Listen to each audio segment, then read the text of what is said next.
They say that like the key to success on the internet is to like be authentic. But what does that mean, right? Like, what does it mean to be authentic? To me, being authentic means just being enthusiastic about the things you are genuinely excited about. Demonstrate, take the emotions you're feeling and just put them on the screen. I've never spent less time thinking about what I'm going to say for a video than I have for this. But today they announced Forza Horizons 6, a small teaser. They said it's going to be in Japan. The trailer was basically just a montage of showing all the license plates of all the places that the previous 5 Forza Horizons games have been, and then revealing the 6th one in Japan with a shot of Mount Fuji. And like, Forza Horizons is probably my favorite video game, which is probably a shocking thing to hear me say on this channel. And I know everyone's watching and saying, what about Rocket League? Forza Horizons is my favorite game on a technicality. I'm going to say Rocket League is not a game in my mind anymore. It is not just my career and my community, but it's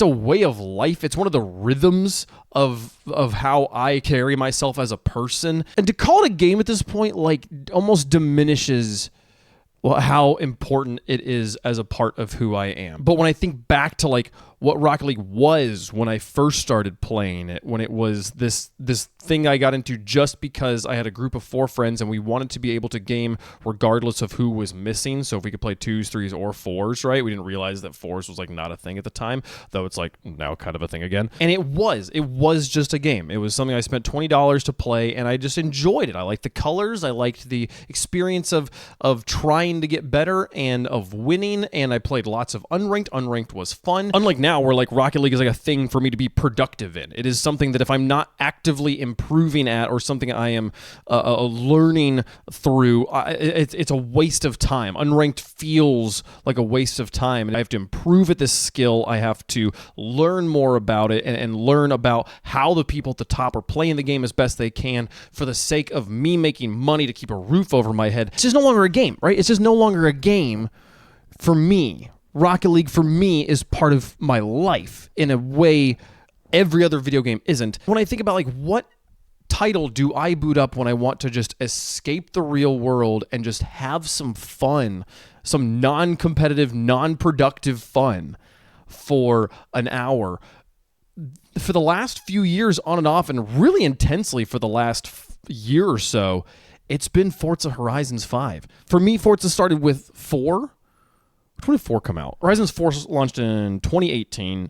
Horizons 5 came out in 2021. So I don't even think I got Forza Horizons 4 when it first came out. I think I got it was already a little bit outdated, but I got it on PC when it was ported to PC. And the opening sequence for Forza Horizons 4 is, I think, by most people's standards, like an unnotable experience. It's just kind of a normal intro to a racing game where they kind of show cool cinematic shots and then at one point have you take over driving a car that's already kind of driving in the cinematic. But there was a couple things that made that very, very first experience of playing Horizons for me so formative, so memorable, where it's a story I still tell to this day. I remember it starting with these lines of like, what if there was a place where you could just go and drive with other like-minded car enthusiasts, and it was okay. And it's a crazy thing to talk about, but like for the car community, if you're not a race car driver, if you're not into automotive sports where you are building a car for the track and taking it to the track on a regular basis, which is an incredibly expensive hobby, even at the most fundamental level, not those people, but the rest of the car community who just have a car, love cars, love to talk to people about cars, love to see other people's cars and like learn what they've done differently, like to make that car their own. There isn't really a place for us to go and drive our cars. And I mean like really drive. Like anyone can drive like street legal, go be a law-abiding citizen. But if you want to like experience this car that you've made that you bought because you enjoy the freedom of being able to go on any road you find and take it at the speed you want to take it at. You're not trying to be unsafe, but you're trying to be fun and feel the power of the car. There's nowhere you can do that.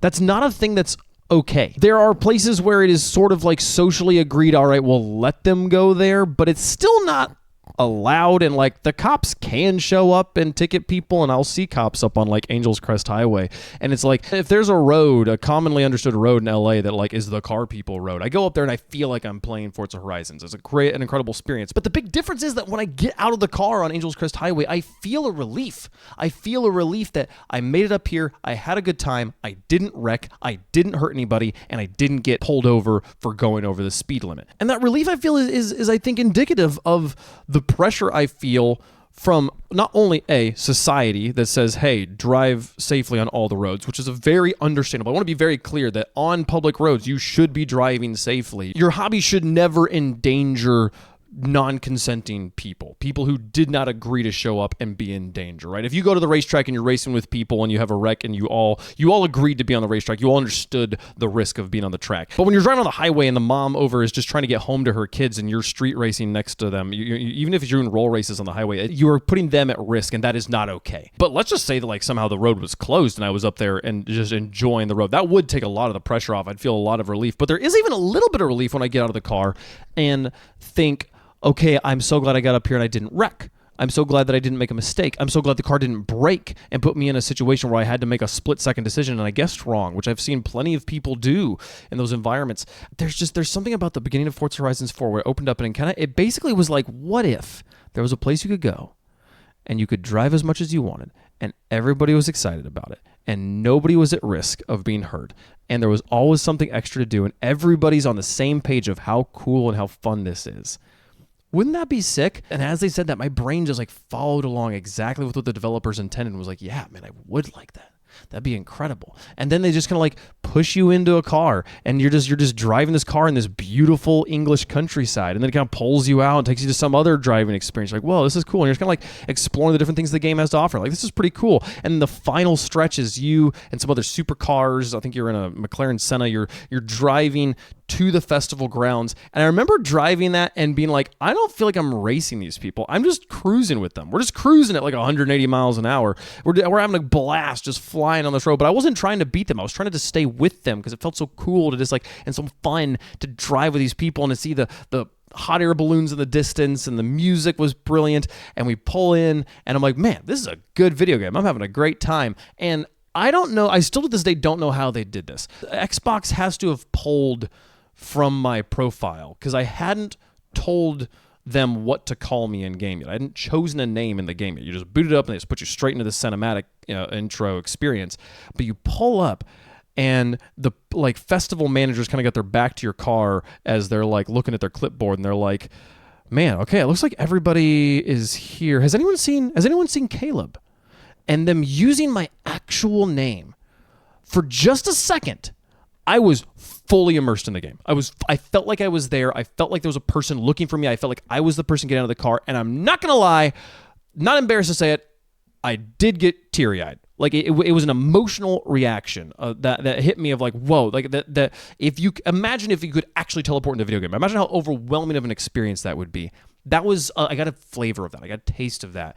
And ever since then, Forza Horizons, it is the best game for car people. The best game for car people. Notably, it is not the best racing game. There again, if you are one of those automotive racing people, like if that's your car community, is taking your car to the track, way better games than that. But for the rest of us who just like cars and just want to experience the coolness of vehicles with other like-minded people, Forza Horizon is the best game franchise for people who like cars. There's almost every car community is represented in some way. You can tune cars, you can modify cars, you can customize the exterior of cars. There are things that they still don't quite have, like underglow and like the stancing options haven't really been developed in a while. And I really hope that in the new game that if there's one thing that they customize and they upgrade, it would be the stancing. I would love for this to have like better control over wheel fitment and placement and offset and like, actual ride height. That'd be so cool. I'd love to see the lowrider community get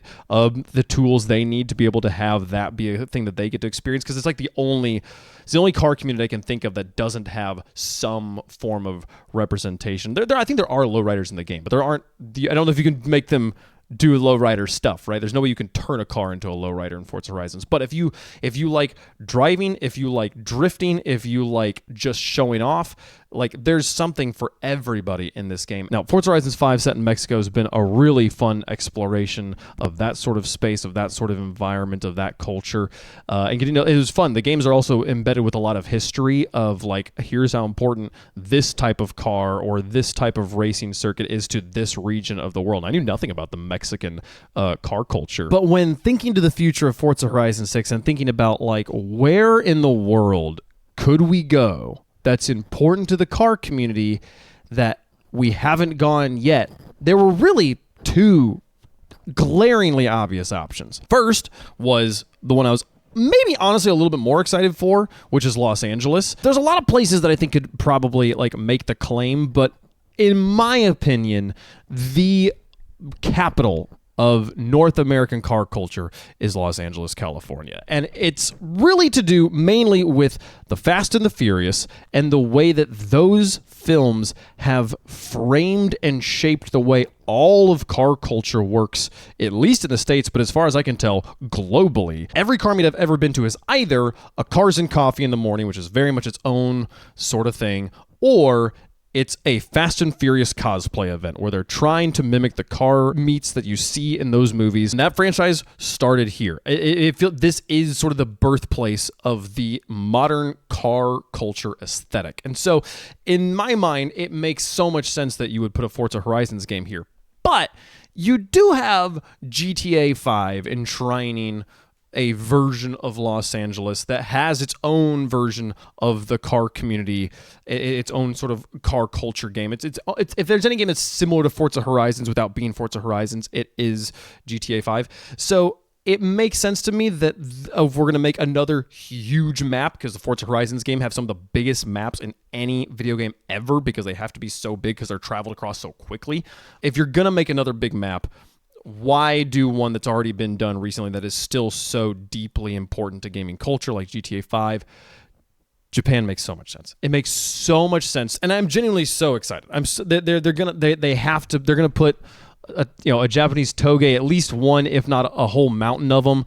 You'll get to do your best Initial D cosplays. I'm excited to experience. There's gonna be an Initial D sort of event in the game. There has to be. There's no way there's not. Having like a street racing in like a downtown Tokyo sort of environment. If there's ever a game for them to put Underglow in, this is the one.